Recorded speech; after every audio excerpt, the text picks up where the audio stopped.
আসসালামু আলাইকুম everyone, welcome to রুকসানাস kitchen. আজকে আমাদের রেসিপি খুব ক্রিস্পি আর মজাদার একটি রেসিপি, পটেটো টুইস্টার। তো পটেটো টুইস্টার বানানোর জন্য আমাদের এখানে লাগছে 4টে মিডিয়াম সাইজের আলু। আমি এখানে 4টে মিডিয়াম সাইজের আলু নিয়ে নিয়েছি। আর এবারে আলুগুলোকে আমি একদম পাতলা পাতলা স্লাইস করে কেটে নেব। এখানে আমি ছুরির সাহায্যে একদম পাতলা পাতলা স্লাইস করে আলুগুলোকে কেটে নিচ্ছি। তোমরা চাইলে বটিতেও কেটে নিতে পারো, কিংবা এখন অনেক রকম স্লাইস করার জন্য যে হ্যান্ড স্লাইসার পাওয়া যায় সেগুলোতেই তোমরা করে নিতে পারো। সেগুলোতে খুব সহজেই পাতলা পাতলা করে স্লাইস হয়ে যায়। তো আমি ছুরির সাহায্যে একেবারে পাতলা পাতলা করে এভাবে স্লাইস করে কেটে নিয়েছি। অ্যান্ড দেন এবারে আমাদের এখানে লাগবে কাবাব কাঠি বা শাসলিক কাঠি, যেটা তোমরা বলে থাকো, এই কাঠিগুলো আমাদের এখানে লাগবে।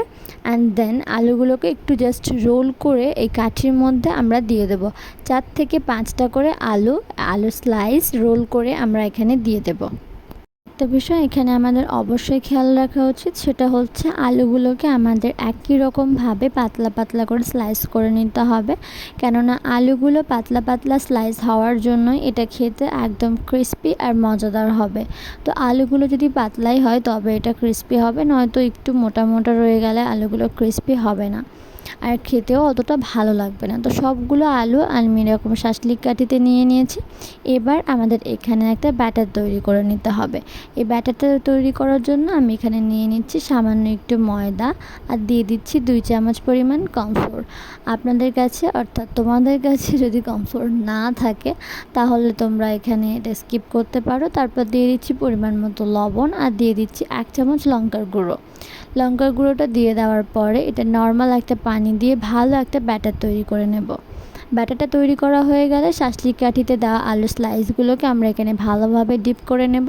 অ্যান্ড ভালোভাবে ডিপ করা নেওয়া হয়ে গেলে এক্সট্রা যে ব্যাটারগুলো থাকবে ওগুলোকে আমরা জাস্ট ঝাঁকিয়ে ফেলে দেব। তারপরে তো জানো কি করতে হবে, একটু আঁচে তেল গরম করে নিতে হবে মিডিয়াম আঁচে। তারপর এগুলোকে একদম ভালোভাবে একটু সময় দিয়ে ভালোভাবে ক্রিস্পি করে আমাদের ভেজে নিতে হবে। যখন একদম কালার চলে আসবে আর দেখে ক্রিস্পি মনে হবে, অ্যান্ড তখনই আমাদের এগুলোকে তুলে নিতে হবে। তো আমি 3 থেকে 4টে করে এখানে দিয়ে ভালোভাবে ফ্রাই করে নিচ্ছি।